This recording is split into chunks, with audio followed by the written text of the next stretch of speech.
Antes de abrir la puerta a estas historias, quiero invitarte a que formes parte de esta comunidad. Suscríbete, deja tu me gusta y comparte en los comentarios si alguna vez has vivido un milagro con la Santa Muerte. Ahora respira profundo, prepara una taza de té, relájate, porque lo que vas a escuchar podría cambiar la manera en la que ves los milagros. Dormíamos en el piso. La noche que las monedas aparecieron en nuestro piso de tierra, yo tenía las rodillas marcadas de dormir sobre piedras y mi madre lloraba en silencio junto al altar. Pero eso no fue lo más extraño. Lo más extraño fue el sonido que vino después, huesos arrastrándose en la neblina, y ninguno de nosotros corrió. Me llamo Janelli, y esta es la historia de cómo la Santa Muerte nos sacó del suelo. Mineral del Chico huele a pino mojado y a olvido. Es un pueblo que la gente atraviesa de camino a otros lugares, donde las casas se aferran a la montaña como si supieran que cualquier día podrían resbalar hacia el barranco. Nuestra casa no era diferente. Era una caja de madera que crujía con el viento, donde mi padre Efrén, mi madre Brígida, mi primo Mauricio y yo dormíamos sobre el piso, cubiertos apenas con cobijas que olían a humedad y a los años que llevaban con nosotros. Mi padre era albañil, o intentaba serlo. En Mineral del Chico no había mucho que construir, solo que reparar lo que se caía y la gente pagaba poco o nada. A veces volvía con 1 kilo de frijoles en lugar de dinero. Mi madre vendía hierbas en el mercado, manzanilla, gordolobo, árnica del monte. Los turistas que llegaban los fines de semana le compraban ramilletes para sus fotos de Instagram, pero nunca era suficiente. Yo tenía 17 años y un sueño que me dolía en el pecho cada vez que lo pensaba. Quería ser enfermera. Había visto a las enfermeras en la clínica del pueblo, con sus uniformes limpios y sus manos seguras, salvando vidas mientras yo no podía ni salvar a mi familia del frío. La escuela técnica más cercana estaba en Pachuca, a 2 horas en autobús, y costaba una fortuna que no teníamos. Mauricio, mi primo, vivía con nosotros desde que su madre murió de neumonía 3 inviernos atrás. Tocaba la guitarra en las cantinas del pueblo, canciones tristes que hacían llorar a los borrachos, y a cambio le daban propinas de 20 pesos y tequila barato. Tenía 22 años y manos callosas de tocar cuerdas oxidadas. Dormíamos todos en el mismo cuarto. Mi padre junto a la puerta, mi madre a su lado, Mauricio contra la pared trasera y yo en medio, donde el frío era menos cruel. Las cobijas nunca alcanzaban. Siempre alguien amanecía temblando. Fue don Rogaciano quien le habló a mi madre de la Santa Muerte. Don Rogaciano era el vecino de la casa de al lado, una construcción aún más precaria que la nuestra, hecha de láminas y pedazos de madera que alguna vez fueron parte de las minas abandonadas. Tenía 80 años o quizás 100, nadie lo sabía con certeza. Decía que él recordaba cuando las minas todavía funcionaban, cuando Mineral del Chico era un pueblo de esperanza y no de fantasmas. La niña blanca nunca te abandona si le rezas con el corazón, le dijo una tarde a mi madre mientras ella colgaba la ropa húmeda en un cordel. Pero no le pidas dinero, pídale un camino. Ella te lo abre, pero tú tienes que caminarlo. Mi madre, que había rezado a todos los santos sin respuesta, decidió probar. Compró una imagen pequeña de la Santa Muerte en el mercado de Pachuca. La estatuilla medía apenas 20 centímetros. Un esqueleto con túnica blanca, guadaña en mano y ojos vacíos que parecían mirarte sin juzgarte. La colocó en una esquina del cuarto, sobre una caja de madera que hacía de altar. Le puso 2 veladoras, un vaso con agua y un cigarrillo sin encender que don Rogaciano le había regalado. Ella fuma, dijo el anciano con una sonrisa sin dientes. Todos los difuntos fuman. Mi padre se burlaba. Ahora le rezas a la muerte, Brígida. No teníamos suficiente mala suerte ya, pero mi madre no le hacía caso. Cada noche, antes de acostarnos en el suelo, se arrodillaba frente al altar y rezaba en voz baja. Yo la escuchaba desde mi cobija. Pedía salud, pedía trabajo, pedía un techo digno, pedía que yo pudiera estudiar. Las semanas pasaron sin cambios. Noviembre llegó con lluvias heladas que convertían nuestro piso de tierra en lodo. Mauricio tosía por las noches, un sonido húmedo que me quitaba el sueño. Mi padre dejó de buscar trabajo y empezó a beber con los otros albañiles sin empleo en la tienda de don Chencho. Yo empecé a perder la fe en todo, en los santos, en la Santa Muerte, en mi sueño de ser enfermera. Empecé a pensar que así era la vida y que no había nada que hacer. Hasta que llegó esa noche, era 2 de noviembre, Día de Muertos. Mi madre había decorado el altar con flores de cempasúchil que le regalaron en el mercado y pan de muerto que nosotros no podíamos comer porque estaba para la ofrenda. Las veladoras ardían con llamas altas, proyectando sombras danzantes en las paredes de madera. Estábamos los 4 en el cuarto, listos para dormir. Mi padre ya roncaba. Mauricio afinaba su guitarra en silencio. Mi madre rezaba arrodillada frente al altar, y yo la observaba con los ojos medio cerrados, acurrucada bajo mi cobija. De pronto, una ráfaga de viento entró por las rendijas de la casa. No fue un viento normal. Fue un viento helado, antinatural, que olía a tierra mojada y a algo más, algo viejo.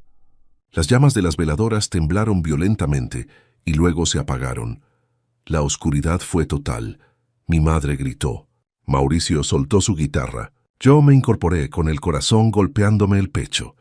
¿Qué fue eso?, susurró Mauricio. Mi padre, ahora despierto, buscó a tientas el encendedor que siempre llevaba en el bolsillo. Logró encender una de las veladoras. La luz volvió temblorosa, y entonces lo vimos. En el piso, justo frente al altar de la Santa Muerte, había monedas. No estaban antes. Yo lo sabía porque había barrido esa tarde. Eran monedas antiguas, oxidadas, con caras de hombres que ya no recordaba haber visto en ningún billete. Algunas decían Estados Unidos Mexicanos 1944. Otras, 22. Monedas de 50 centavos, de 1 peso, de plata verdadera. Había 11 monedas en total. Nos quedamos mirándolas en silencio. Los 4, como si fueran una aparición. ¿De dónde salieron?, preguntó mi padre con la voz ronca. Nadie respondió. Mi madre, temblando, extendió la mano y tomó una de las monedas. La examinó bajo la luz de la veladora. Son reales, susurró. Son de plata. A la mañana siguiente, don Rogaciano vino a nuestra casa. Mi madre le mostró las monedas. El anciano las miró durante largo rato, girándolas entre sus dedos nudosos. Luego sonrió. La niña blanca te abrió el camino, dijo simplemente. Ahora camínalo. Nos recomendó llevar las monedas a don Heriberto, un coleccionista de antigüedades que vivía en Real del Monte, el pueblo vecino. Ese hombre paga bien por cosas viejas, aseguró. Fuimos esa misma tarde. Don Heriberto era un señor gordo con lentes gruesos que olía a tabaco de pipa. Examinó las monedas con una lupa, una por una, y luego nos miró con ojos brillantes. ¿Dónde las consiguieron?, preguntó. Las encontramos, dijo mi padre sin mentir del todo. Don Heriberto asintió lentamente. Son piezas raras, muy bien conservadas. Les doy 40,000 pesos por todas. 40,000 pesos. Era más dinero del que habíamos visto junto en toda nuestra vida. Mi madre se echó a llorar ahí mismo, en la tienda, frente al coleccionista desconcertado. Mauricio me abrazó. Mi padre, por primera vez en meses, sonrió. Con ese dinero comenzamos la construcción de nuestra casa. No una mansión, pero una casa de bloc, con piso firme, con techo de concreto que no gotearía. Mi padre volvió a ser albañil, pero esta vez construyendo nuestro propio hogar. Vecinos y amigos vinieron a ayudar. Mauricio dejó las cantinas y empezó a trabajar cargando materiales. Yo me inscribí en la Escuela Técnica de Pachuca. Estudiaría enfermería. Por fin. Pero la historia no termina ahí. Cada noche, mientras la casa se levantaba, escuchábamos algo en la neblina. Pasos suaves, rítmicos como huesos arrastrándose sobre las piedras del camino. A veces venían del bosque, a veces del cementerio viejo que estaba en la colina. Al principio nos asustábamos. Mauricio quería ir a ver qué era. Mi padre decía que eran animales, pero mi madre sabía la verdad. Es ella, decía en voz baja mirando hacia la neblina. Nos está cuidando. Y tenía razón, porque cada vez que escuchábamos esos pasos, una paz extraña nos envolvía. El frío no molestaba tanto. El cansancio se iba. Dormíamos profundo, sin pesadillas.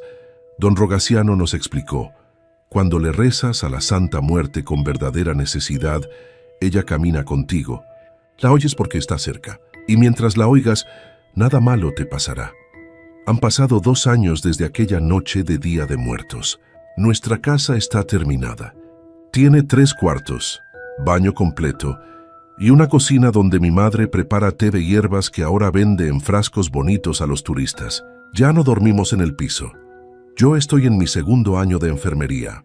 Mauricio tiene su propia banda y toca en fiestas de los pueblos cercanos. Mi padre trabaja con una cuadrilla estable de albañiles. El altar de la Santa Muerte sigue en la sala, pero ahora es más grande. Mi madre le cambió las veladoras por lámparas de aceite y siempre hay flores frescas y cigarros nuevos. Todavía algunas noches escuchamos los pasos en la neblina. Ya no nos asustan. Son el recordatorio de que nunca estuvimos solos, de que cuando lo perdimos todo, cuando dormíamos en el piso y el frío nos mordía los huesos, alguien nos vio, alguien escuchó. La muerte no siempre viene a llevarte, a veces viene a salvarte. De la calle a las llaves de mi casa, la noche que vi a la muerte, no sentí miedo, sentí esperanza. Sé que suena absurdo, pero así fue. Aquella madrugada de octubre, mientras mis hijos dormían sobre cartones húmedos bajo el puente del malecón, yo velaba su sueño como cada noche, con los ojos secos de tanto llorar y el estómago vacío de tanto esperar un milagro que nunca llegaba. El viento salado del Golfo de México arrastraba ese olor a pescado y diésel que ya formaba parte de nosotros, como si el mar nos hubiera marcado con su sello de abandono. Me llamo María Laura. Tengo 32 años, aunque la gente jura que aparento 10 más. La calle te envejece así, sin permiso, sin piedad. Hace 3 años que vivo en Campeche, con mis hijos Gaspar e Imelda, desde que su padre nos dejó por otra mujer en Villahermosa. Me vine aquí creyendo que las cosas serían diferentes, que en una ciudad colonial llena de turistas podría vender mis dulces de tamarindo y coco en la terminal de autobuses, juntar para una renta, darles un techo digno a mis pequeños, pero la vida tenía otros planes. Los primeros meses dormimos en cuartos alquilados que olían a humedad y orines, compartiendo baño con 10 familias más. Cuando dejé de poder pagar ni siquiera eso, terminamos en la calle. Primero fueron las bancas del parque, luego los portales de iglesias, hasta que encontramos nuestro hogar bajo el puente. Un espacio entre columnas de concreto donde al menos teníamos algo de techo cuando llovía. Gaspar, mi hijo mayor de 14 años, intentaba ayudar. Se levantaba antes del alba para irse con los pescadores al muelle, cargando redes y cajas de hielo a cambio de algunos billetes arrugados y pescados que nadie quería comprar. Mi niño tenía manos de hombre ya, callosas y agrietadas por la sal. Imelda, mi pequeña de 8 años, era diferente. Ella vivía en otro mundo, uno que dibujaba en su cuaderno raído con pedazos de lápices que recogía del suelo. Nunca se quejaba del hambre, nunca preguntaba por qué no teníamos casa. Solo dibujaba. Casitas con jardines, familias completas, soles enormes que jamás se ponían. Esa noche todo cambió. Era pasada la medianoche cuando escuché los pasos. No eran los pasos normales de borrachos tambaleantes o policías que nos corrían cada tanto. Estos pasos sonaban distintos, como si no tocaran completamente el suelo. Me incorporé despacio, cuidando no despertar a los niños que dormían abrazados sobre los cartones que había conseguido de la panadería de doña Clarisa. La figura apareció desde el lado del malecón, donde las luces amarillas de los faroles antiguos proyectaban sombras danzantes sobre el pavimento mojado. Era una mujer, eso creí al principio. Vestía completamente de blanco hueso, un blanco que parecía brillar con luz propia en la oscuridad. Su rostro permanecía oculto bajo una capucha, pero yo podía sentir su mirada sobre mí, penetrante y antigua. Mi corazón latía tan fuerte que pensé que despertaría a medio Campeche. Quise gritar, quise correr, pero mis piernas no respondían. La figura se acercó con esa extraña forma de caminar, flotando más que pisando, hasta quedar frente a mí. Del bolsillo de su túnica sacó algo que brilló bajo la luz de la luna. Una llave. No era una llave común. Estaba oxidada, vieja, como si hubiera estado enterrada por décadas. Su forma era antigua, de esas que ya nadie usa, con la paleta labrada en diseños que parecían calaveras entrelazadas. Sin decir palabra, la figura extendió su mano huesuda hacia mí. Yo temblaba, pero algo dentro de mí, quizás la desesperación, quizás la fe que mi abuela me había inculcado, me hizo extender la mía también. La llave cayó en mi palma. Estaba helada, tan fría que me quemaba. Cuando levanté la vista para darle las gracias o preguntarle qué significaba esto, la figura ya no estaba. Se había desvanecido como humo en el viento salado de la madrugada. Me quedé ahí, temblando, con la llave apretada en mi puño, preguntándome si había sido un sueño, una alucinación producto del hambre y el cansancio. Pero la llave seguía ahí cuando amaneció, real y fría contra mi piel. Gaspar fue el primero en despertar, como siempre. Se estiró entre bostezos y me miró con esos ojos cafés que eran idénticos a los de su padre. «¿Qué tienes ahí, mamá?», preguntó señalando mi mano cerrada. Le mostré la llave. Imelda despertó en ese momento y sus ojos se iluminaron con esa chispa que solo los niños conservan incluso en medio de la miseria. «Es mágica», exclamó. «¿Verdad, mami? ¿Es una llave mágica?». No supe qué responderle. Solo sabía que algo había pasado, algo que mi mente racional no podía explicar, pero que mi corazón aceptaba sin cuestionamientos. Esa mañana, después de vender mis dulces en la terminal como cada día, decidí caminar por el centro histórico. No sabía qué buscaba exactamente. Solo seguía un impulso, una voz interna que me jalaba hacia las calles coloniales del barrio antiguo. Gaspar había ido al muelle e Imelda me acompañaba, saltando entre las piedras antiguas del empedrado, tarareando una canción que inventaba sobre la marcha. Fue en la calle 59, entre la 10 y la 12, donde la vi. Una casita pequeña, pintada de amarillo deslavado con marcos de ventanas azul turquesa, típica de la arquitectura campechana. Estaba claramente abandonada. Las ventanas tenían tablones clavados, la pintura se caía a pedazos, y el jardín delantero era una selva de hierba y maleza. Pero algo me llamó hacia ella.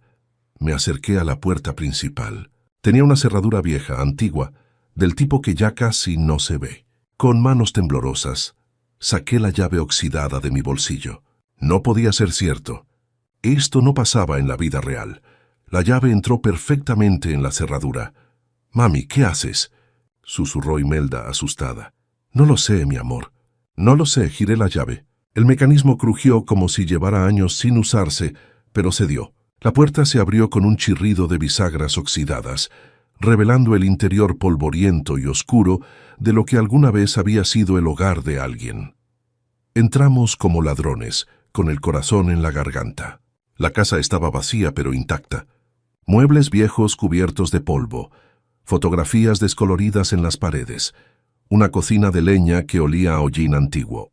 Era pequeña, apenas 2 habitaciones, un baño y la cocina, pero para nosotros era un palacio. «¿Podemos quedarnos, mami?», preguntó Imelda, sus ojos brillando con una esperanza que me partió el corazón. «No lo sé, mi cielo. Esto debe tener dueño. Alguien va a venir a reclamarlo». Pero nadie vino. Pasé los siguientes días averiguando. Fui al catastro municipal. Pregunté a los vecinos, busqué en cada oficina de gobierno que se me ocurrió. La casa figuraba como propiedad sin herederos conocidos, abandonada desde hacía más de 20 años, cuando su última dueña, una anciana llamada Refugio, murió sin familia. Había estado en un limbo legal todo ese tiempo, sin que nadie la reclamara ni pagara impuestos por ella. Fue Tiburcio, el limpiaparabrisas que trabajaba en el semáforo de la esquina, quien me animó a quedarme. «Mira, María Laura», me dijo con su sonrisa torcida mientras compartíamos unos tacos de pescado que había comprado con sus propinas. «Si nadie la ha reclamado en 20 años, no lo van a hacer ahora. Además, esa casa necesita que alguien la cuide. Las casas abandonadas se mueren, como las personas». Tenía razón. Así que nos mudamos, con el miedo constante de que alguien tocara a la puerta para echarnos, pero decidida a darles a mis hijos, aunque sea unos días de dignidad entre paredes. Doña Clarisa, la vecina que vendía pan casero en la esquina, fue la primera en ayudarnos. Apareció al tercer día con escobas, cubetas y jabón. «No voy a permitir que vivan como animales», declaró con esa autoridad maternal que tienen las mujeres campechanas. «Esta casa era de mi comadre Refugio. Ella hubiera querido que alguien como ustedes la habitara». Con su ayuda y la de Tiburcio, limpiamos la casa de arriba abajo. Gaspar reparó las ventanas con madera que consiguió en el puerto. Yo lavé cada rincón hasta que el olor a abandono se convirtió en olor a hogar. Imelda dibujó flores en las paredes con pedazos de carbón, llenando el espacio de su inocente alegría. Pero lo verdaderamente inexplicable comenzó después. El primer mes, cuando fui a preguntar por conectar la luz, me dijeron que ya estaba pagada. Alguien vino y cubrió 6 meses adelantados, me explicó el empleado desconcertado. Lo mismo pasó con el agua y con el predial que, según el catastro, había sido liquidado de forma anónima. Es la Santa Muerte, susurró doña Clarisa cuando le conté, santiguándose. Ella cuida a los desamparados. Mi comadre Refugio le tenía mucha fe. Seguro fue ella quien te mandó la llave. Al principio me resistía a creerlo. Soy católica. Fui criada rezando rosarios y yendo a misa los domingos. Pero ¿cómo explicar todo lo demás? Cada vez que estábamos al borde de no tener para comer, aparecía trabajo. Un turista que me compraba toda mi mercancía de dulces, un restaurante que contrataba a Gaspar para lavar platos, una señora que me pedía hacer limpieza en su casa. Siempre justo a tiempo, nunca antes, nunca después. Una noche, mientras los niños dormían en sus propias camas, encontré entre los objetos viejos de la casa una pequeña imagen. Era una figura de la Santa Muerte, vestida de blanco hueso, idéntica a la aparición que había visto aquella madrugada bajo el puente. Estaba guardada en un cajón del armario, envuelta en un paño rojo junto con una nota escrita con letra temblorosa. Para quien lo necesite. Con fe, Refugio, lloré esa noche. Lloré de gratitud, de alivio, de asombro ante el misterio incomprensible de la vida. Monté un pequeño altar en un rincón de la sala, como mi abuela me había enseñado a hacer con los santos. Le puse flores que Imelda recogía del parque, veladoras que compraba con mis ahorros, y cada noche le rezaba, no pidiendo más milagros, sino agradeciendo el que ya había recibido. Los meses pasaron. Gaspar consiguió un trabajo fijo en una pescadería. Imelda empezó a ir a la escuela, llevando su cuaderno de dibujos, que ahora se llenaba de maestras amables y compañeros sonrientes. Yo abrí un pequeño negocio de dulces típicos que vendía en el mercado. Nada grande, pero suficiente para vivir con dignidad. Tiburcio se convirtió en parte de la familia. Comía con nosotros los domingos. Ayudaba a Gaspar con las tareas pesadas de la casa. Le enseñaba a Imelda a jugar damas chinas con tapas de refresco. Doña Clarisa nos traía pan recién hecho cada mañana y yo le pagaba con dulces que ella vendía en su puesto. La casa dejó de ser solo paredes y techo. Se convirtió en hogar, en ese espacio sagrado donde la vida se vive sin miedo al amanecer. Las fotografías descoloridas en las paredes ahora compartían espacio con las nuestras. Gaspar el día que trajo su primer sueldo completo, Imelda con su uniforme nuevo de la escuela, yo frente a mi puesto en el mercado, con una sonrisa que no había tenido en años. Nunca supimos quién pagaba los servicios. Nunca vino ninguna autoridad a reclamarnos la casa. Era como si la propiedad hubiera sido borrada de todos los registros oficiales, existiendo solo para nosotros en una especie de limbo bendito. A veces, en las madrugadas, me levanto y camino hasta la sala. Miro el altar de la Santa Muerte, con sus veladoras parpadeantes y sus flores frescas, y recuerdo aquella noche bajo el puente. Recuerdo la figura de blanco hueso, la llave helada en mi palma, el miedo y la esperanza entrelazados en mi pecho. La gente dice que la Santa Muerte es peligrosa, que es cosa del demonio, que solo los delincuentes y los perdidos le rezan, pero yo sé diferente. Yo sé que la muerte no siempre viene a llevarte. A veces viene a salvarte, a darte una segunda oportunidad cuando el mundo te ha dado la espalda. Esta casa no es mía en los papeles, lo sé, pero es mía en todo lo que importa. Es el lugar donde mis hijos crecen seguros, donde cocino con aceite que no se acaba, donde duermo sin sobresaltos. Es el milagro que nunca pedí, pero que recibí de manos de algo que va más allá de mi comprensión. Hoy, 3 años después de aquella madrugada, la llave oxidada cuelga de una cadena en mi cuello. Ya no abre ninguna puerta. Las cerraduras fueron cambiadas hace tiempo, pero la llevo como recordatorio. recordatorio de que los milagros existen, de que la fe toma formas inesperadas, de que incluso en la oscuridad más profunda hay manos extendidas dispuestas a levantarnos. Gaspar tiene 17 años ahora y habla de estudiar para capitán de barco. Imelda quiere ser arquitecta, diseñar casas donde las familias sean felices. Y yo, María Laura, la mujer que vivió bajo un puente con sus hijos, ahora tengo las llaves de mi propia casa, un hogar que nació de la fe y el misterio. Cada noche, antes de dormir, me arrodillo frente al altar y susurro las mismas palabras. Gracias, Santísima Muerte, por verme cuando era invisible, por darme techo cuando el cielo era mi única pared, por recordarme que no estaba sola, y juro que a veces, en el silencio de la madrugada campechana, con el viento salado colándose por las ventanas, escucho pasos que no tocan completamente el suelo, como un recordatorio de que sigue ahí, cuidándonos, velando por los que nadie más ve. De la calle a las llaves de mi casa, ese fue mi camino. Y cada mañana que despierto entre estas paredes amarillas y azul turquesa, sé que estoy viviendo un milagro que nunca terminará de asombrarme. Entre deudas y alquileres, la noche que vi brillar ese resplandor verde en medio de la oscuridad, supe que mi vida cambiaría para siempre. No imaginé cómo ni cuánto, pero algo en mi pecho se estremeció cuando las sombras comenzaron a moverse, como serpientes de humo sobre las paredes de nuestro pequeño departamento. Me llamo Ubaldo, y esta es mi historia.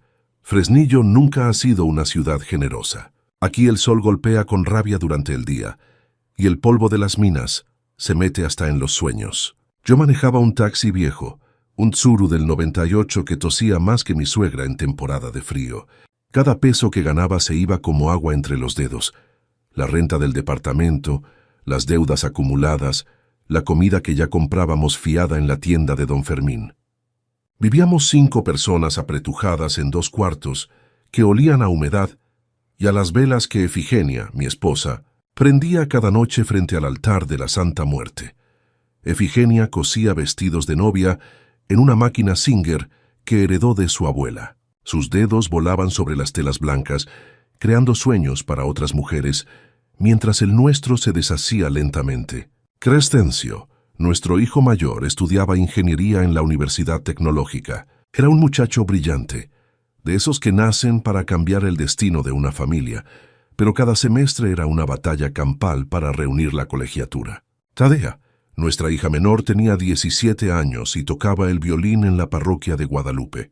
Cuando sus dedos acariciaban las cuerdas, hasta los ángeles guardaban silencio para escucharla.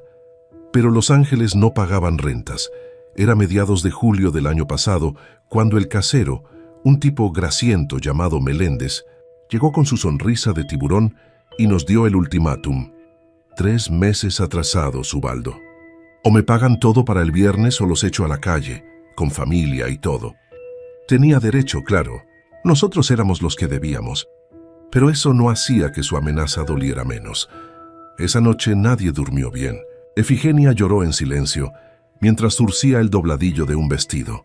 Crescencio estudiaba sus apuntes de cálculo, con los ojos rojos de cansancio. Tadea limpiaba su violín una y otra vez, como si pulir la madera pudiera borrar nuestra realidad. Yo solo miraba el techo, contando las grietas, haciendo números mentales que nunca cuadraban. Entonces llegó el apagón. En Fresnillo los cortes de luz son frecuentes, especialmente en verano, cuando todo el mundo prende sus ventiladores. Pero ese apagón fue diferente. Se sintió más oscuro, más pesado, como si la noche misma se hubiera vuelto sólida. Efigenia prendió las velas del altar como siempre hacía, murmurando sus rezos a la niña blanca, pidiéndole protección, pidiéndole un milagro. Y entonces comenzó. Primero fue solo un brillo tenue, casi imperceptible. Pensé que era el reflejo de las velas sobre la imagen de la Santa Muerte. Pero el resplandor creció, se hizo más intenso, de un verde fosforescente que no provenía del fuego, sino de la misma figura. Los huesos de la Santa brillaban como si tuvieran luz propia, como esos juguetes que brillan en la oscuridad, pero 100 veces más intenso. «¿Lo están viendo?», susurró Tadea con la voz quebrada por el miedo. Crescencio se había levantado de su catre, con los ojos como platos. Efigenia se había quedado petrificada frente al altar, con las manos unidas en oración. Pero lo que vino después fue aún más imposible.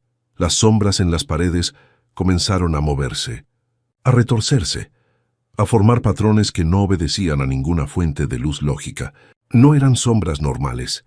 Eran como tinta negra derramándose por el yeso agrietado, formando símbolos, letras, números. Me froté los ojos pensando que el cansancio me estaba jugando una mala pasada, pero cuando volví a mirar, seguían ahí. «Hay algo escrito», dijo Crescencio, acercándose a la pared. Su voz temblaba, pero había curiosidad en ella. Esa curiosidad de ingeniero que busca entender lo inexplicable. Y tenía razón. Entre las sombras danzantes se formaban palabras claras, nítidas. Calle Morelos 247, detrás del Panteón Viejo. Efigenia cayó de rodillas. «Ella nos está hablando», sollozó. «La Santísima nos está mostrando el camino». Yo era el más escéptico de todos. Había visto muchas cosas raras en mis años manejando taxi de noche por Fresnillo. Luces extrañas en las minas abandonadas, sombras que cruzaban la carretera sin cuerpo que las proyectara, pero nunca nada así. Nunca algo tan directo, tan personal. El resplandor se mantuvo por lo que me parecieron horas, pero probablemente fueron solo minutos. Luego, tan repentinamente como había comenzado, se apagó. Las sombras volvieron a ser sombras normales. La luz regresó, y nosotros cuatro nos quedamos ahí en medio del cuarto, mirando la pared blanca donde segundos antes habíamos visto lo imposible. «Tenemos que ir», dijo Efigenia, con una determinación que no le había visto en años. «Mañana mismo tenemos que ir a esa dirección». Al día siguiente, apenas amaneció, dejé el taxi estacionado y caminamos los cuatro hacia el lugar indicado. Calle Morelos 247 estaba exactamente donde las sombras habían dicho, detrás del Panteón Viejo, en una zona medio abandonada de Fresnillo, donde solo quedaban terrenos baldíos y construcciones a medio hacer. Y ahí estaba, un terreno grande, muy grande para nuestras posibilidades, con un letrero oxidado caído entre la maleza. «Se vende».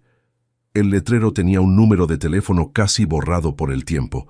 Rosendo, nuestro vecino que cuidaba caballos cerca de ahí, se nos acercó curioso. Era un hombre mayor, de esos que conocen cada piedra de Fresnillo. «Ese terreno lleva años en venta», nos dijo, rascándose la barba blanca. «El dueño se murió hace tiempo, y sus hijos viven en Estados Unidos. Nadie lo quiere porque dicen que está maldito. Colinda con el panteón, ¿saben? Pero nosotros no veíamos maldición, veíamos oportunidad». Copié el número del letrero y llamé desde un teléfono público. Me contestó una voz cansada, de alguien que parecía haber perdido la esperanza de vender esa propiedad hace mucho tiempo. Era uno de los hijos del dueño original, un hombre llamado Esteban que vivía en Chicago. «Mire, señor», le dije, «sé que va a sonar raro, pero estoy interesado en comprar ese terreno. El problema es que no tengo dinero. Apenas sobrevivo con mi familia. Pero necesito ese lugar. Lo necesito de verdad». Hubo un silencio largo del otro lado de la línea. Luego Esteban suspiró. «¿Sabe qué? Mi padre amaba ese terreno. Siempre soñó con que alguien construyera algo bonito ahí. Una casa para una familia. Me llama justo hoy, el día que se cumplen 10 años de su muerte. Venga al notario este viernes, hablaré con él. A ver qué podemos arreglar». El viernes llegó más rápido de lo que esperaba. Fuimos al despacho del licenciado Gamboa, el notario del pueblo. Era un hombre serio, de esos que no se dejan impresionar fácilmente. Pero cuando Esteban le explicó por teléfono que quería venderme el terreno a precio ridículo, con pagos que yo pudiera manejar, el notario me miró como si yo fuera el hombre más afortunado del mundo. «Esto no lo veo nunca», murmuró mientras preparaba los papeles. «Nunca». Firmamos el contrato ese mismo día. El enganche era una cantidad que yo jamás podría reunir en mi vida, pero Esteban me dijo algo que nunca olvidaré. «No se preocupe por el enganche. Mi padre se me apareció en sueños anoche. Me dijo que usted necesita ese terreno más que yo necesito el dinero. Considérelo un regalo de alguien que ya no está, pero que todavía quiere hacer el bien». Salimos del notario aturdidos, con los papeles de propiedad en mano. Éramos dueños de un pedazo de tierra. Por primera vez en nuestras vidas, algo nos pertenecía de verdad. Pero construir era otro cuento. No teníamos dinero para materiales, para manos que nos ayudaran. Crescencio hizo planos en su cuaderno, diseños sencillos pero funcionales. Tadea vendió su violín, ese violín que amaba más que a nada, para comprar los primeros costales de cemento. Efigenia trabajó doble turno cosiendo hasta que le sangraron los dedos. Y entonces comenzaron a pasar cosas raras. La primera vez fue un martes. Necesitábamos varilla para los cimientos. Hice números toda la noche y no me alcanzaba. A la mañana siguiente, al abrir la puerta del departamento que todavía rentábamos, encontré un sobre manila en el piso. Dentro había exactamente el dinero que necesitaba. Ni un peso más, ni uno menos. Sin nota, sin explicación. Fue ella, dijo Efigenia persignándose. La niña nos está cuidando. La segunda vez fue cuando necesitábamos las ventanas. Apareció otro sobre, esta vez debajo del colchón donde dormíamos. ¿Cómo había llegado ahí? Nadie lo sabía. Nadie lo entendía. Rosendo, que nos ayudaba cuando podía después de cuidar sus caballos, fue testigo de la tercera aparición. Estábamos los dos trabajando en el terreno, levantando una pared, cuando él juró que vio una sombra femenina, alta y delgada, caminando entre los materiales. Ubaldo me dijo con la voz temblorosa, «Tu esposa tiene razón. Aquí hay algo más, algo que nos está protegiendo. Los meses pasaron. La casa creció. Pared tras pared, ventana tras ventana, techo, puerta, piso. Cada vez que faltaba algo, aparecía el dinero de manera inexplicable. A veces en sobres, a veces en bolsas de papel. Una vez incluso enrollado dentro de un ladrillo que Crescencio fue a recoger del depósito. El casero Meléndez nos desalojó eventualmente del departamento, pero para entonces ya teníamos dónde mudarnos. Nuestra casa estaba casi lista. No era una mansión, pero era nuestra. Cada ladrillo puesto con nuestras manos, cada gota de sudor convertida en pared, en techo, en hogar. La noche que nos mudamos, Efigenia puso el altar de la Santa Muerte en el lugar de honor de la sala, el mismo altar donde habíamos visto el resplandor verde aquella noche de apagón. Prendió sus velas y rezó durante horas, dando gracias, llorando de felicidad y de asombro. Crescencio terminó su carrera. Tadea compró otro violín, uno más bonito que el anterior, con su primer sueldo de maestra de música. Yo seguí manejando mi taxi, pero ahora regresaba cada noche a una casa propia, a un lugar que nadie podía quitarnos. Han pasado meses desde entonces. La gente del barrio habla de nuestra historia en voz baja. Algunos dicen que estamos locos, que inventamos todo. Otros nos miran con respeto y con miedo. Rosendo les cuenta a quien quiera escuchar lo que vio, aunque muchos no le crean. Pero yo sé la verdad. Efigenia sabe la verdad. Mis hijos saben la verdad. Entre deudas y alquileres, cuando ya no teníamos nada, cuando el desalojo era inevitable y la desesperación nos ahogaba, ella nos escuchó. La Santa Muerte, la Niña Blanca, la flaquita, como le dicen por aquí, nos mostró el camino entre sombras fosforescentes, nos guió hacia un terreno olvidado y nos regaló lo que más necesitábamos, un techo propio, un lugar donde echar raíces. Cada noche antes de dormir, paso frente al altar y le doy las gracias. A veces, cuando la casa está en silencio y todos duermen, juro que puedo ver un brillo tenue, verdoso, saliendo de esos huesos de yeso. Y sonrío porque sé que no estamos solos. Nunca lo estuvimos. Ella siempre estuvo ahí, esperando el momento exacto para mostrarnos que los milagros existen, incluso en un lugar polvoriento y olvidado como Fresnillo, Zacatecas, incluso para una familia de trabajadores sin más fortuna que su fe y su voluntad de seguir adelante. Esta es mi historia. La historia de cómo perdimos todo y lo ganamos todo.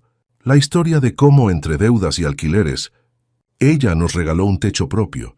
Y cada día, al despertar en esta casa que no debería existir, recuerdo aquella noche de resplandor verde y sombras danzantes, y entiendo que hay fuerzas en este mundo que van más allá de lo que podemos ver o comprender.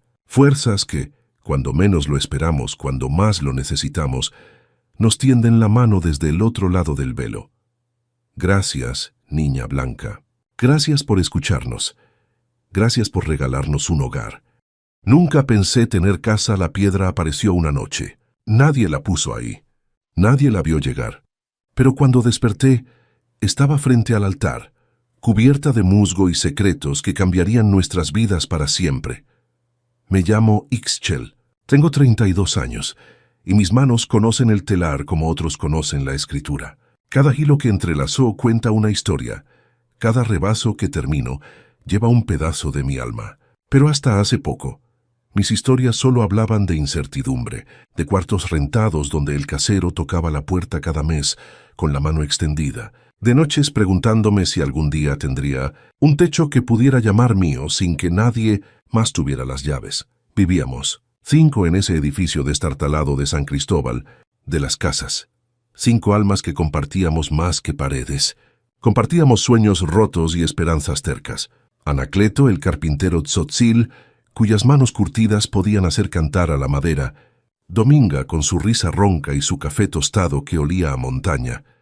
Leobardo, el joven pintor que veía colores donde otros solo veían paredes grises. Y Yaretsi, la hija de Dominga, una niña de 10 años con dedos de hada que ya bordaba mejor que mujeres de 40. Era octubre, la feria de textiles acababa de terminar, y todos regresábamos cansados, con las monedas justas para pagar otro mes de renta. Las calles adoquinadas de San Cristóbal brillaban húmedas bajo la neblina que bajaba cada noche desde las montañas. Yo cargaba mi canasto de rebozos sin vender, sintiendo el peso no solo en los hombros, sino en el pecho. Esa noche, mientras los demás dormían, me arrodillé frente a mi altar improvisado. No era gran cosa, una caja de madera cubierta con un rebozo viejo, algunas velas, flores de cempasúchil que ya se marchitaban, y en el centro, la imagen que me acompañaba desde niña. La Santísima, la Flaquita, la Niña Blanca, la Santa Muerte. Sé que muchos la temen, sé que otros la juzgan, pero yo crecí viéndola en los altares de mi abuela, escuchando historias de cómo ella no discrimina, de cómo escucha a los que nadie más escucha. Y esa noche, con lágrimas rodando por mis mejillas, le hablé con el corazón desnudo. Madrina, le susurré, no te pido lujos ni riquezas, solo un lugar, un pedacito de tierra donde pueda echar raíces, donde Yaretsi pueda crecer sin miedo a que nos corran, donde Anacleto pueda tener su taller, donde todos podamos ser algo más que inquilinos eternos. Si existes, si me escuchas, ayúdanos. Me quedé dormida ahí mismo, arrodillada con las velas consumiéndose. El sueño llegó como niebla espesa. Caminaba por las montañas verdes de Chiapas, pero todo estaba silencioso, demasiado silencioso. Entonces la vi. Una figura alta, esquelética, pero vestida con el huipil más hermoso que jamás había contemplado. Flores bordadas de todos los colores cubrían la tela blanca. Rosas, girasoles, bugambilias, cempasúchil. Su rostro era calavera, sí, pero sus cuencas vacías me miraban con algo que solo puedo describir como ternura. No habló con palabras. Simplemente extendió su mano huesuda y señaló hacia el suelo. Cuando miré hacia abajo, vi una piedra grande, antigua, cubierta de musgo verde brillante. Y entendí. No sé cómo, pero entendí. Desperté con el corazón galopando. El amanecer apenas pintaba de rosa las montañas. Me levanté con las rodillas adoloridas y miré hacia el altar para apagar las velas que imaginé consumidas. Pero las velas estaban apagadas, los pétalos de cempasúchil esparcidos como si un viento hubiera entrado. Y frente al altar, donde no había estado antes, descansaba una piedra, grande, cubierta de musgo verde brillante, exactamente como en mi sueño. Grité. No pude evitarlo. Dominga fue la primera en llegar, seguida por Anacleto con su machete en mano, pensando en intrusos. Leobardo apareció despeinado, y Yaretsi se asomó desde la puerta frotándose los ojos. «¿Qué pasó, Ixchel?», preguntó Dominga abrazando a su hija. Señalé la piedra con mano temblorosa. Eso no estaba ahí anoche». Anacleto se acercó, tocó la piedra, la examinó con sus ojos sabios. «Es antigua», murmuró en español mezclado con tzotzil. «Muy antigua. Soñé con ella», confesé, y les conté todo. El sueño, la figura con el huipil bordado, la señal. Leobardo, siempre el escéptico, se rió nervioso. «Las piedras no aparecen solas, Ixchel. Entonces explícame de dónde salió». Lo reté. No tenía respuesta.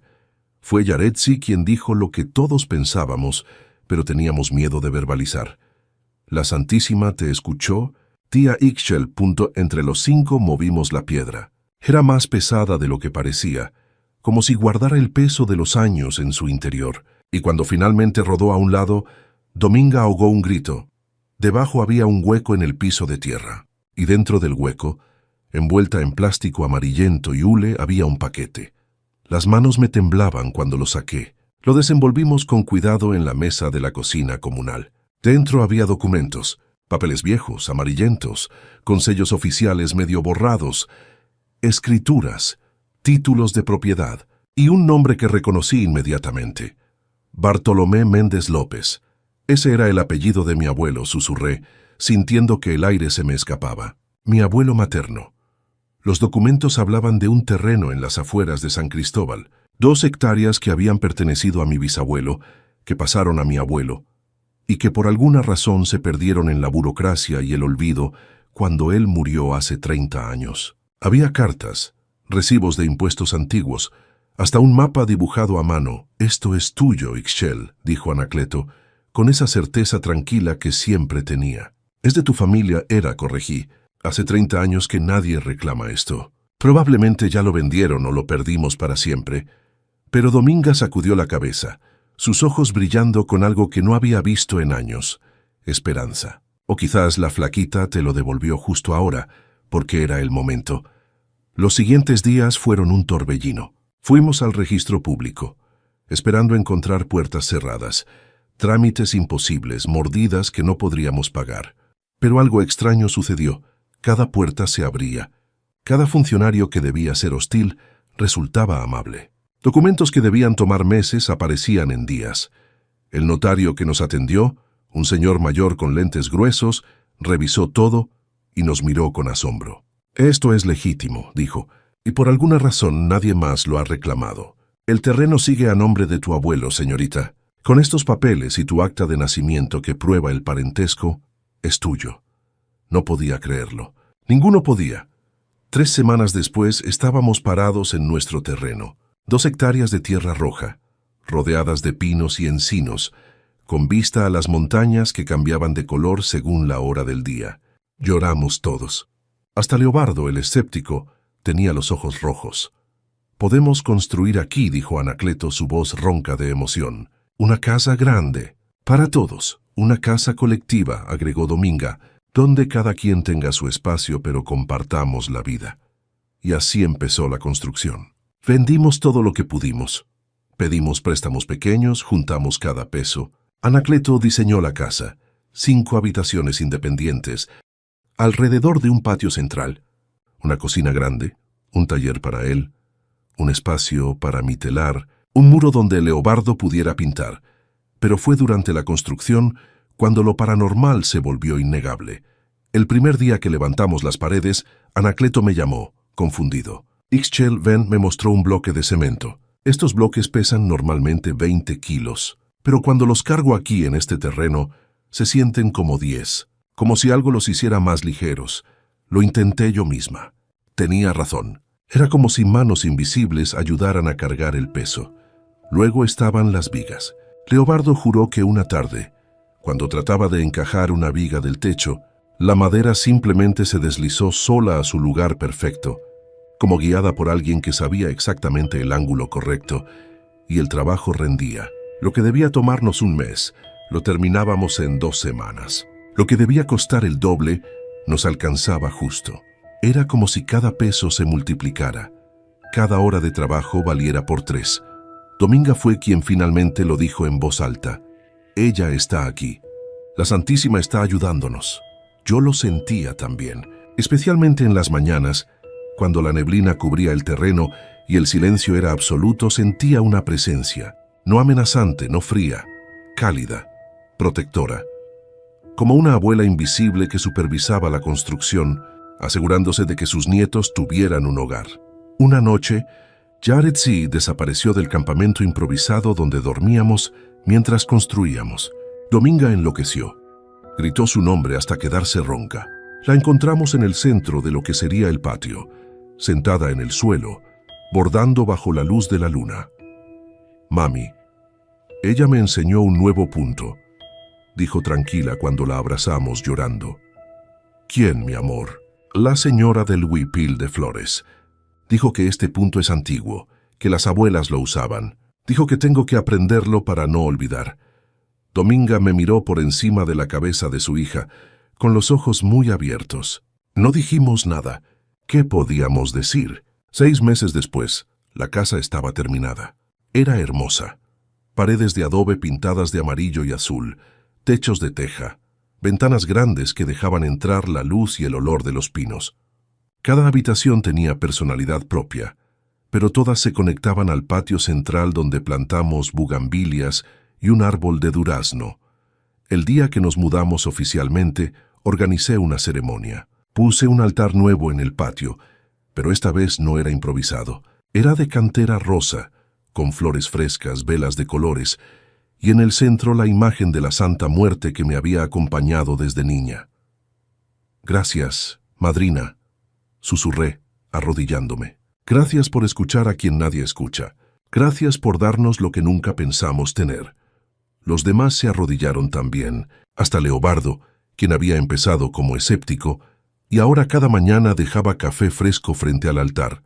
Esa noche, mientras todos celebrábamos con tamales y atole, Anacleto me encontró sola, mirando las estrellas desde el patio. «¿En qué piensas?», preguntó. «En que nunca pensé tener casa», respondí honesta. «Nunca pensé que alguien como yo, una tejedora sin estudios ni dinero, pudiera tener un lugar propio». «Alguien te escuchó», dijo él simplemente. «Sí», sonreí. «Alguien que todos temen, pero que nunca me ha juzgado. Alguien que entiende que los pobres también merecemos milagros». Anacleto asintió, y en sus ojos vi que él también lo entendía. En ese terreno, bajo ese cielo estrellado, 5 personas sin nada habíamos encontrado todo. No por suerte, no por casualidad. Porque una noche la muerte me escuchó vivir, y en lugar de llevarme me dio raíces. Han pasado 2 años. La casa se ha llenado de vida. Los rebozos de Ixchel se venden en todo Chiapas. El taller de Anacleto nunca está vacío. El café de Dominga tiene fama hasta en San Juan Chamula. Los murales de Leobardo adornan media ciudad. Y Yaretsi borda como las antiguas maestras, con puntos que nadie más conoce. Y cada mañana, sin falta, alguien pone flores frescas en el altar del patio. Porque en esta casa sabemos quién nos ayudó, y jamás lo olvidaremos. La lluvia que nos trajo un hogar, nunca olvidaré aquella noche en que las gotas dejaron de mojarnos. Suena imposible, lo sé, pero juro por la memoria de mi abuelo Otón que cada palabra que voy a contar es tan real como el lodo que aún mancha mis botas viejas. Mi nombre es Zaira, y esta es la historia de cómo la Santa Muerte nos dio un hogar cuando ya no nos quedaba nada más que fe desesperada y ropa empapada. Crecí en Xilitla, San Luis Potosí, donde la selva huasteca se traga todo. Caminos, esperanzas, y sobre todo a las familias pobres como la nuestra. Aquí la lluvia no es como en otros lugares. No es ese aguacero pasajero que refresca y se va. No, aquí la lluvia es un animal constante, hambriento, que te persigue día y noche, especialmente durante los meses de junio a octubre. La neblina baja como un manto espeso cada mañana, y el olor a tierra mojada se mete en tu piel hasta que ya no sabes si alguna vez conociste lo que es estar completamente seco. Vivíamos en lo que apenas podía llamarse casa. 4 láminas oxidadas, clavadas con alambre a postes de madera podrida, pedazos de cartón engrapados donde las láminas no alcanzaban y un piso de tierra que se convertía en lodo cada vez que llovía, que era casi siempre. Papá Nabor se partía el lomo sembrando café en las laderas empinadas de la montaña. Salía antes del amanecer y regresaba cuando ya estaba oscuro, con las manos llenas de cortadas y la espalda encorvada como un arco. El café de la Huasteca es famoso. Dicen que es de los mejores de México, pero los que lo cosechan rara vez prueban su dulzura. Nosotros vendíamos los granos a intermediarios que nos pagaban una miseria. Mamá, Micalea, era un torbellino de manos rápidas y determinación férrea. Cada madrugada se levantaba a las 3 para preparar tamales de hoja de plátano, que vendía en el mercado de Xilitla. Yo la ayudaba a envolver la masa con el relleno de pollo en salsa verde. Mis dedos pequeños torpes comparados con los suyos, que volaban como pájaros sobre las hojas verdes y brillantes. Y estaba el abuelo Otón, con su cara arrugada como corteza de árbol viejo, y sus ojos que parecían guardar todos los secretos de la selva. Él ya no podía trabajar en el campo, pero nos entretenía con sus historias, leyendas de la Huasteca sobre Nahual y Aluxes, sobre cuevas encantadas y tesoros escondidos por los antiguos que habitaron estas tierras. La selva tiene memoria, decía siempre, señalando hacia las montañas cubiertas de verde profundo. Y a veces, cuando estás en verdadera necesidad, ella te responde. Nunca entendí esas palabras hasta aquella noche de agosto. Habían sido 3 semanas de lluvia sin parar. No exagero, 3 semanas completas, donde el cielo parecía haberse roto y decidido vaciarse sobre nosotros específicamente. El camino de piedra que bajaba de nuestra choza se había convertido en un río pequeño, pero violento. Los cafetales de papá sufrían, las raíces ahogándose en agua. Y nuestra casa era un desastre. Dormíamos sobre colchones que jamás se secaban, con ese olor a humedad y moho que se te mete en la nariz y ya no te deja. La ropa colgada adentro goteaba constantemente. Yo había desarrollado una tos que no me dejaba dormir. Y mamá lloraba en silencio, cuando creía que nadie la veía, exprimiendo las sábanas empapadas una y otra vez, sabiendo que era inútil.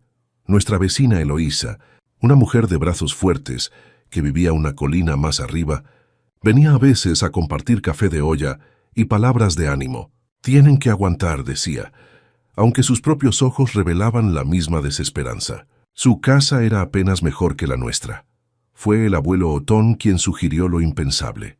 «Debemos pedir ayuda a la madrina», dijo una noche, mientras la lluvia golpeaba las láminas con sonido de metralla. Estábamos todos apretujados en el rincón menos mojado de la choza, compartiendo una sola cobija medio seca.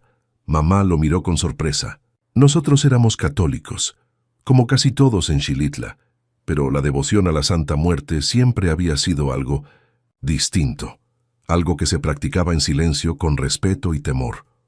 «Otón, no sé si...» «Micalea», interrumpió mi abuelo con voz firme. «Hemos rezado a todos los santos. Le hemos pedido a la Virgen. Nada ha cambiado. La niña blanca ayuda a los que ya no tienen a quién recurrir. Y mírame a los ojos, y dime si no estamos exactamente ahí». Hubo un silencio largo. Solo se escuchaba la lluvia, implacable, eterna. Papá fue quien asintió primero. «Tiene razón. Ya no tenemos nada que perder». Esa misma noche, con las pocas cosas que teníamos, improvisamos un altar. Usamos una caja de madera de manzanas que papá había traído del mercado. La cubrimos con un trapo rojo que mamá guardaba para ocasiones especiales. No teníamos una imagen grande de la Santa Muerte, solo una estampa pequeña que el abuelo guardaba en su cartera desde hacía años. Una figura esquelética envuelta en un manto, sosteniendo una guadaña y el mundo en sus manos huesudas. Colocamos 2 veladoras que compramos con las últimas monedas, aunque la humedad hacía difícil mantenerlas encendidas. Mamá puso un vaso con agua y unas flores de cempasúchil que había logrado mantener vivas cerca de la entrada. Nos arrodillamos todos ahí, en el lodo que era nuestro piso, con las gotas de lluvia filtrándose por 1000 agujeros y cayendo sobre nuestras cabezas agachadas. El abuelo Otón comenzó a rezar con una voz que parecía venir de lo más profundo de la tierra. «Santa Muerte, madrina querida, niña blanca, protectora de los olvidados, te pedimos con el corazón roto y las manos vacías. Ya no tenemos fuerzas. La lluvia nos está matando poco a poco. Solo te pedimos un techo, un lugar donde estar secos, donde esta niña pueda dormir sin toser, donde podamos vivir con dignidad. No te pedimos riquezas ni lujos, solo un hogar». Mamá sollozaba. Papá tenía la mandíbula apretada, tratando de no quebrarse. Yo, con mis 12 años, sentía un miedo extraño, pero también una esperanza desesperada que me apretaba el pecho. «Te ofrecemos nuestra devoción eterna», continuó el abuelo. «Te prometemos cuidar tu altar, mantener siempre una vela encendida para ti y contar tu milagro a quien quiera escucharlo. Solo ayúdanos, madrina, por favor». Terminamos de rezar y nos quedamos ahí en silencio, escuchando la tormenta rugir afuera como una bestia furiosa. Y entonces sucedió algo que ninguno de nosotros podría explicar jamás. Las gotas que caían dentro de la choza, esas que nos habían martirizado durante semanas, comenzaron a cambiar de dirección. Lo juro por todo lo sagrado. El agua que atravesaba el techo parecía desviarse en el aire, como si una fuerza invisible la empujara hacia los lados. Donde estaba el altar, ninguna gota caía. Era como si existiera una burbuja protectora. Un espacio sagrado que la lluvia no se atrevía a tocar. Papá se puso de pie lentamente, extendiendo las manos hacia donde debería estar cayendo agua. Nada. Completamente seco. ¿Qué es esto? Susurró mamá con los ojos muy abiertos. El abuelo Otón sonreía, con lágrimas corriendo por sus mejillas arrugadas. Ella nos escuchó. La madrina nos escuchó. Esa noche dormimos alrededor del altar, en el único espacio seco de toda la choza. Por primera vez en semanas, dormí sin toser, sin sentir el peso helado de la humedad en los pulmones. Pero el verdadero milagro apenas comenzaba. Al amanecer, papá fue el primero en salir. Lo escuchamos gritar desde afuera, no de miedo, sino de asombro. Corrimos todos hacia la entrada. El lodo alrededor de nuestra choza estaba cubierto de huellas. Pero no eran huellas normales. Brillaban con un tono plateado tenue, como si alguien las hubiera pintado con polvo de estrellas. Eran pequeñas, de pies descalzos, y formaban un camino claro que subía por la montaña, hacia la parte más densa de la selva. ¿Quién habrá caminado aquí anoche?, preguntó mamá, pero su voz revelaba que ya sabía que ningún ser humano normal dejaría huellas así. El abuelo Otón ya estaba siguiendo el rastro. «Vengan, ella nos está guiando». Seguimos las huellas luminosas montaña arriba. El camino era difícil, resbaladizo por la lluvia constante, pero las huellas permanecían visibles incluso bajo el agua, como si nada pudiera borrarlas. Subimos durante casi una hora, adentrándose en partes de la selva donde yo nunca había estado. La neblina era tan espesa que apenas podíamos vernos entre nosotros. Los sonidos de la selva huasteca nos rodeaban, el canto de los pájaros madrugadores, el goteo constante de agua sobre hojas gigantes, el aroma denso de tierra y vegetación. Las huellas terminaban frente a la entrada de una cueva que ninguno de nosotros conocía, escondida detrás de un cortina de helechos y lianas. Papá entró primero con cautela. Lo seguimos. Lo que encontramos dentro me quitó el aliento. La cueva era grande, seca a pesar de la lluvia afuera, y estaba llena de materiales de construcción perfectamente organizados. Pilas de madera seca y tratada, láminas nuevas de zinc todavía con sus etiquetas de fábrica, sacos de cemento envueltos en plástico para protegerlos de la humedad, cajas de clavos y tornillos, herramientas, martillos, serruchos, palas, cubetas, incluso un nivel de burbuja. Era imposible. Estábamos en medio de la selva, lejos de cualquier camino, en una cueva que nadie conocía. ¿Quién había traído todo esto aquí? ¿Cómo? ¿Cuándo? Mamá se dejó caer de rodillas, llorando. Papá caminaba entre los materiales, tocándolos como si no pudiera creer que fueran reales. Yo buscaba alguna explicación lógica, pero no había ninguna. El abuelo Otón solo sonreía mirando hacia la entrada de la cueva. La madrina cumple sus promesas. Ahora nosotros debemos cumplir las nuestras. Eloísa, que nos había seguido preocupada al vernos subir la montaña, entró a la cueva y se quedó paralizada. Por todos los cielos, ¿de dónde salió todo esto? Durante los siguientes días, bajamos los materiales poco a poco. Eloísa nos ayudó, y pronto otros vecinos se unieron, intrigados por nuestra historia. Algunos creían, otros pensaban que habíamos encontrado un alijo abandonado por contrabandistas, pero todos ayudaron. Papá, que había aprendido algo de construcción trabajando en obras temporales, dirigió el trabajo. Comenzamos a construir una casa de verdad, con cimientos de piedra y cemento, paredes firmes, un techo de lámina nueva bien clavado. Y aquí viene la parte que todavía me pone la piel de gallina. Cada vez que comenzaba a llover fuerte mientras trabajábamos, la lluvia parecía evitarnos, no completamente, pero sí lo suficiente para poder seguir construyendo. Y cuando ya teníamos el techo puesto, sucedió el fenómeno más inexplicable. El agua rebotaba en las láminas como si fueran repelidas por una fuerza invisible. Podíamos escuchar las gotas golpear el metal, pero ninguna se filtraba. Ni una sola. Papá revisó el techo una y otra vez buscando alguna explicación técnica. Las láminas estaban bien puestas, sí, pero no tan perfectamente como para explicar que ni una gota de agua encontrara manera de colarse. En cualquier construcción siempre hay filtraciones pequeñas, especialmente con lluvias tan intensas como las de la Huasteca. Pero en nuestra casa, nada. Eloísa juró haber visto una noche, mientras ayudaba a cargar ladrillos, una figura alta y delgada, observándonos desde más arriba en la montaña. Una mujer envuelta en algo que parecía un manto blanco, aunque la forma exacta era difícil de distinguir en la neblina. Cuando parpadeó, la figura ya no estaba. Era ella, me dijo en voz baja, con los ojos brillantes de lágrimas. Estoy segura. Nos está cuidando. La construcción tomó 2 meses. 2 meses de trabajo duro pero lleno de esperanza. Cada noche, antes de dormir, renovábamos las velas en el altar improvisado que manteníamos donde antes estaba la choza. Las veladoras nunca se apagaban, sin importar cuánto viento o lluvia hubiera. Finalmente terminamos. Una casa de cemento y ladrillo, con 2 cuartos, una cocina pequeña, un baño con letrina mejorada y ventanas de verdad con vidrio. No era un palacio, pero para nosotros era el paraíso mismo.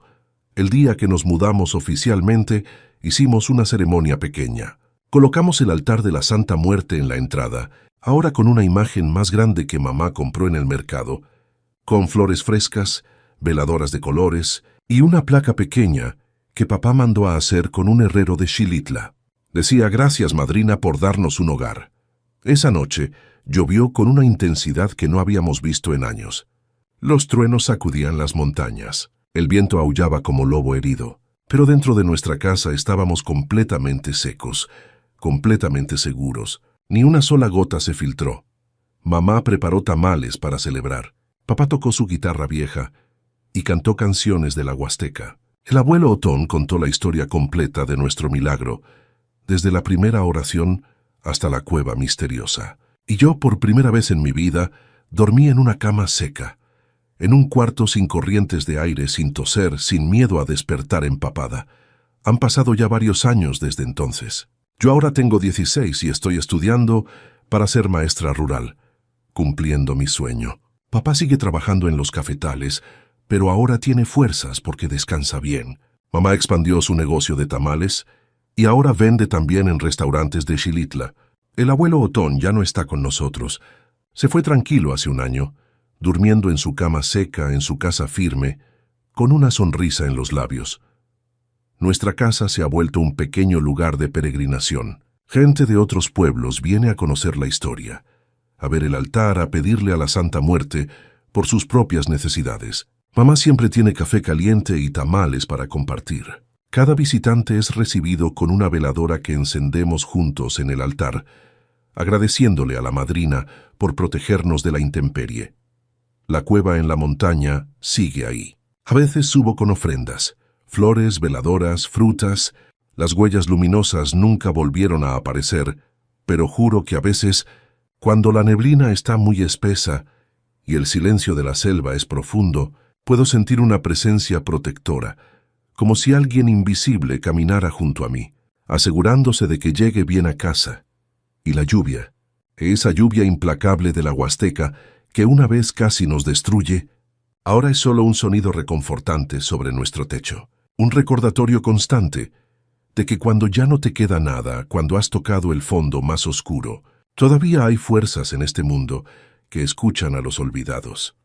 La Santa Muerte nos dio más que una casa de cemento y ladrillo. Nos dio dignidad, nos dio esperanza, nos dio la certeza de que no estamos solos en este mundo, ni siquiera los más pobres, ni siquiera los más olvidados. Cada noche, antes de dormir, toco la pared firme de mi cuarto, todavía maravillada de que sea real, y susurro una oración corta: gracias, madrina, gracias por este hogar, gracias por esta vida. Y afuera la lluvia sigue cayendo sobre Xilitla, sobre la selva huasteca, sobre los cafetales verdes. Pero dentro de nuestra casa estamos secos, estamos seguros, estamos en paz. Este es mi testimonio. Esta es nuestra historia. Y es tan verdadera como la tierra mojada bajo mis pies y la fe inquebrantable en mi corazón.